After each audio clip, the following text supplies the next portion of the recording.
In today's video, I'm going to show you my workflow in digitizing, stitching, and laser cutting my Velcro patch. And this past Sunday in my live embroidery class, I talked about my 10-point checklist for digitizing, and I'll link the video in the description just in case you missed it. And really simple logos such as this one here should only take about a couple minutes, and anything that is straight line is a left click and a rounded corner is a right click. And I'm holding the shift button. Anytime I need a straight line, I'll just hold the shift button. And really in total, I'm probably doing only like about 20 clicks in this whole design. And I'm going to create a simple trace and duplicate my trace, and really all I need is a fill stitch and a satin border for this design. And you could read here, a tatami, it's the same as a fill stitch. And it says used to create solid stitching for large shapes with different needle penetration patterns. And bam, got my fill stitch. And here I'm gonna set up my settings such as my start stop, my stitch angles, my stitch length and density. And the material that I'm gonna stitch on is just twill. So really I could just use basic settings. And of course, I'm going to set up my underlay. I'm going to put a tatami stitch underlay with a edge run.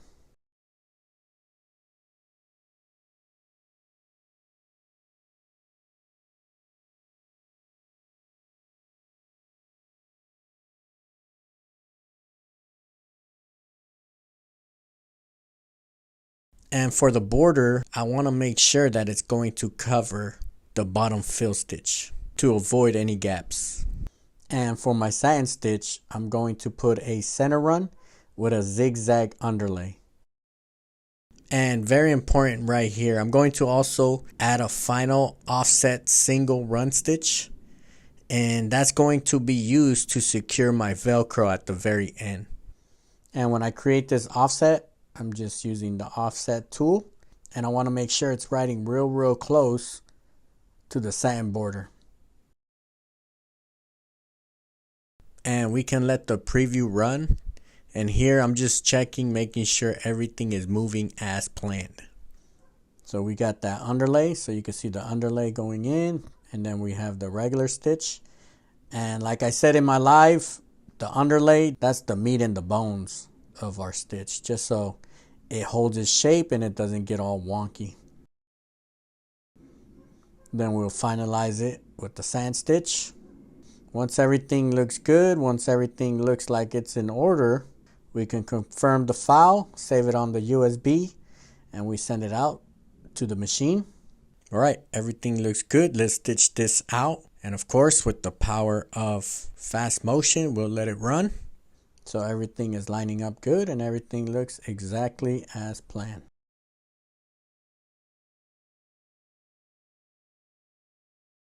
And once the design is good, here's where I'm going to add my Velcro to the backside. And I'm going to make sure that it's super flat on the back and give it that extra push.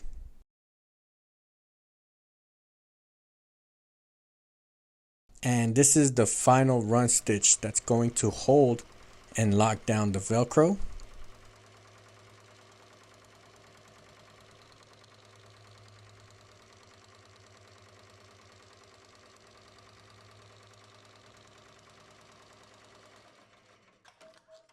And now it's time to use the power of laser. And really, if you don't have a laser, you can easily cut this by hand, which I did for years and years. And you can see here where my cut, I'm doing it in 3 laps. And my settings on the laser, I'm doing this at speed 100, power 30, and 3 times around. And I'm using an Epilogue Fusion Pro 60 watt. And I'll post the link in the description.